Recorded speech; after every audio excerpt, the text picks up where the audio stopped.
Magandang umaga mga bata! Kumusta kayo sa araw na ito? Nawa kayo ay mabuti. Handa na ba kayong matuto sa araw na ito? Alina't tayo ating pag-aralan ng ating aralin. Ngunit bago tayo magsimula, tayo muna ay mananalangin. Ama namin, kami po ay nagpapasalamat sa binigay mong panibagong araw upang kami matuto. Patawad, Ama, sa aming mga nagawang kasalanan. Naway gabayan niyo po kami sa aming pang-araw-araw na gawain. Amen. Okay, mga bata, handa na ba kayo sa ating aralin? Ngunit, umpisahan muna natin ang ating aralin sa ating talasalitaan. Muli, talasalitaan. Okay, ang ating talasalitaan ay paniniwala. Ano nga ba ang ibig sabihin ng paniniwala? Okay? Pag sinabing paniniwala, mga bata, ito ay kultura na galing pa sa ating mga ninuno o mga taong noong unang panahon. Ito yung mga matatandang mga ninuno natin, mga bata, okay? Ngayon, mga bata, pumunta na tayo sa ating kwento. So, yung talasalitaan kanina, mga bata, ay makikita natin sa ating kwento. So, ang titulo ng ating kwento sa araw na ito ay patungkol sa bagong taon na naman. Okay? Mag-umpisa na tayo, mga bata. Naghahanda na ang pamilya Sales sa kanilang pagdiriwang ng bagong taon. Ang mga babae ay abala sa pagluluto ng mga pagkain para sa buong mag-anak. Okay? Ang mga babae, mga bata, nagluluto ng pagkain para sa mga mag-anak. Habang ang mga lalaki ay gumagawa ng mga pailaw na kanilang sisindihan pagsapit ng alas 12 ng gabi. Alam naman natin, mga bata, kapag bagong taon, hindi ba, kailangan maliwanag. Okay? Muli, ang mga babae ay naghahanda ng mga pagkain para sa bagong taon. Okay? Ang tawag sa hapunan tuwing bagong taon, mga bata, ay medianoche. Di ba alam naman ninyo kung ano ito, mga bata? Medianoche. Ang tawag sa hapunan tuwing bagong taon. Maraming niluluto ang pamilya. At gayon din ang inyong pamilya, alam ko, tuwing bagong taon, hindi ba? Ginagawa din ninyo yon, hindi ba, mga bata? So, karaniwang makikita sa hapag ang iba't ibang klase ng prutas na bilog tulad ng melon, chiko, mansanas, ubas at kahel. Ayan, mga larawan, mga bata. Hindi ba, mga bata, alam naman ninyo na tuwing bagong taon, naghahanda tayo ng mga prutas. Especially, mga bilog na prutas, hindi ba? Okay, so yun yung mga paniniwala ng ating mga ninuno, mga bata. So, may pansit, lechon, barbecue, menudo, at lumpiang Shanghai. Sa pang-imagas naman, nandyan ang ube alaya, makapuno, suman, at leche flan. Di ba, mga bata, iyan ang mga karaniwang inahanda natin tuwing bagong taon, hindi ba? Okay, so ayan. Okay, yun yung usually inahanda natin tuwing bagong taon. So, maraming paniniwala. Sabi ko nga kanina, mga bata, mababanggit ang ating talasalitaan dito. So, ang paniniwala, so maranggaling sa ating mga ninuno, ang ibig sabihin. So, maraming paniniwala ang Pilipino tuwing sasapit ang bagong taon. Ang mga bata ay pinagsusuot ng damit na maraming bilog, hindi ba? Alam naman ninyo yon.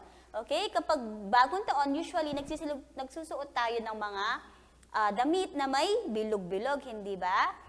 Okay, so yun, mga bata, ay nakuha natin sa ating mga ninuno o paniniwala ng ating mga ninuno. Ayan, yung mga sinusuot natin, di ba? Mga bilog-bilog.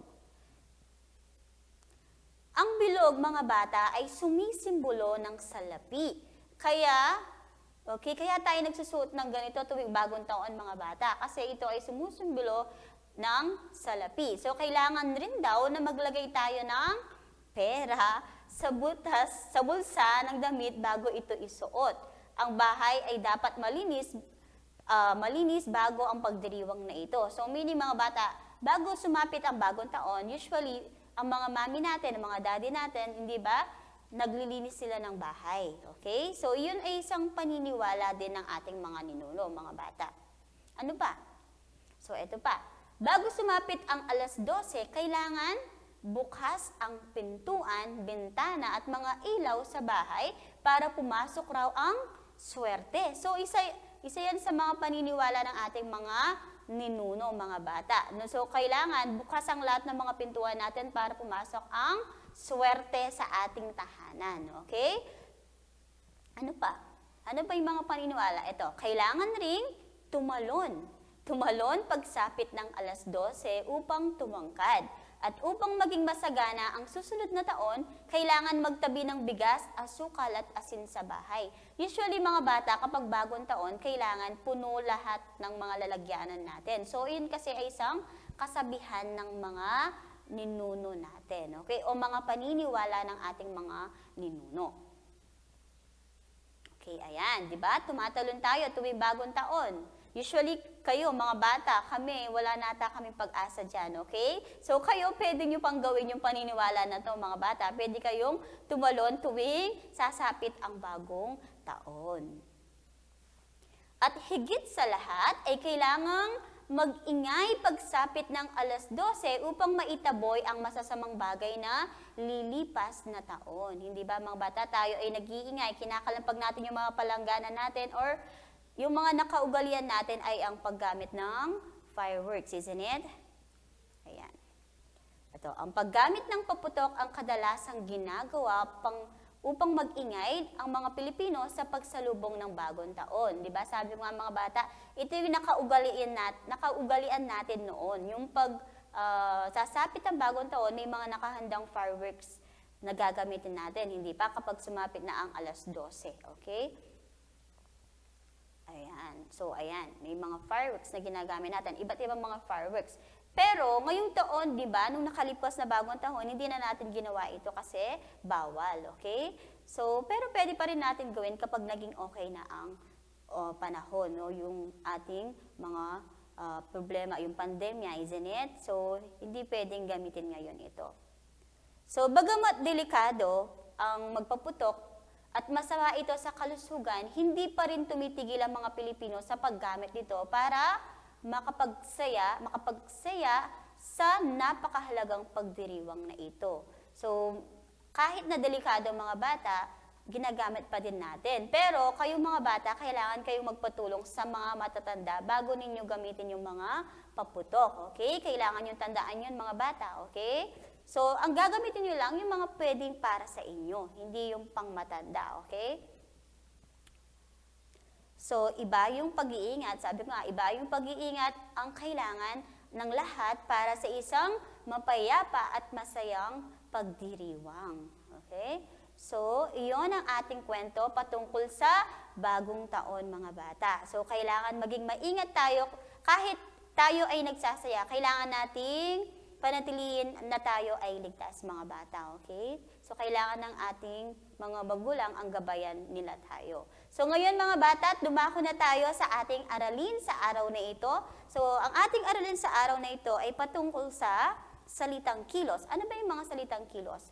May mga salita na nagsasabi ng kilos o galaw na ginagawa ng tao o hayop. Ito ay tinatawag na mga salitang kilos. Ano yung salitang kilos? Mga nagsasabi ng kilos o galaw na ginagawa natin or ginagawa ng mga hayop. So, ano ba yung mga yon? Ito yung mga halimbawa ng mga salitang kilos, mga bata. Okay? So, mga halimbawa, ang una ay nagluluto. Ang pangalawa ay naghahanda. Ang pangatlo ay tumatalon. Ang pang-apat ay mag-iingay. At ang panglima ay kumain. So, ilan lamang yan mga bata sa mga salitang kilos na nabanggit sa ating kwento. Ano pa ba yung mga salitang kilos na pwede nating ibigay? Yung mga ginagawa ninyo sa bahay, ano ba yon? O, halimbawa, umuupo, nag-aaral, kumakain, umiinom. Ano pa ba yung ginagawa ninyo sa bahay? Natutulog. So, ilan lamang yan sa mga ilang alimbawa ng salitang kilos. Alam ko, marami pa kayong maibibigay mga bata. Basta tandaan lang ninyo, ang salitang kilos ay nagsasabi ng kilos o galaw na ginagawa ng tao tayo at ginagawa din ng hayop. Tumatahol. So, mga hayop yon, okay? So, yun yung mga salitang kilos mga bata. Hindi ba napakadali lamang ng ating aralin sa araw na ito? Tama mga bata. Ito ay ang salitang kilos. Okay? Tandaan ninyo kung ano ang salitang kilos. Ito yung mga ginagawa ninyo sa pang-araw-araw. Okay? Mga aksyon na ginagawa ninyo. Ang tawag doon ay salitang kilos. Okay? So mga bata, iyon ang ating aralin sa araw na ito. Ganun lamang kadali, mga salitang kilos. Ngayon mga bata, para mas maintindihan pa natin at maunawaan, buksan ang inyong aklat sa pahina 217 para sa ating aktibidad. Okay? Ayan.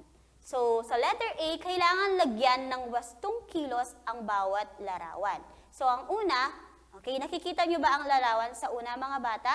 Ano ba ang kanyang ginagawa? Ano ba ang kilos na kanyang ginagawa? So, ito ay namimili. Again, ang unang larawan, ang salitang kilos ay namimili. Okay, very good. Next, nakikita niyo ba yung baby? Ano ba yung ginagawa niya? Okay, siya ay umiiyak. Okay, next. How about the next one? Ano ba yung ginagawa ng matanda? Siya ay natutulog. Okay, next.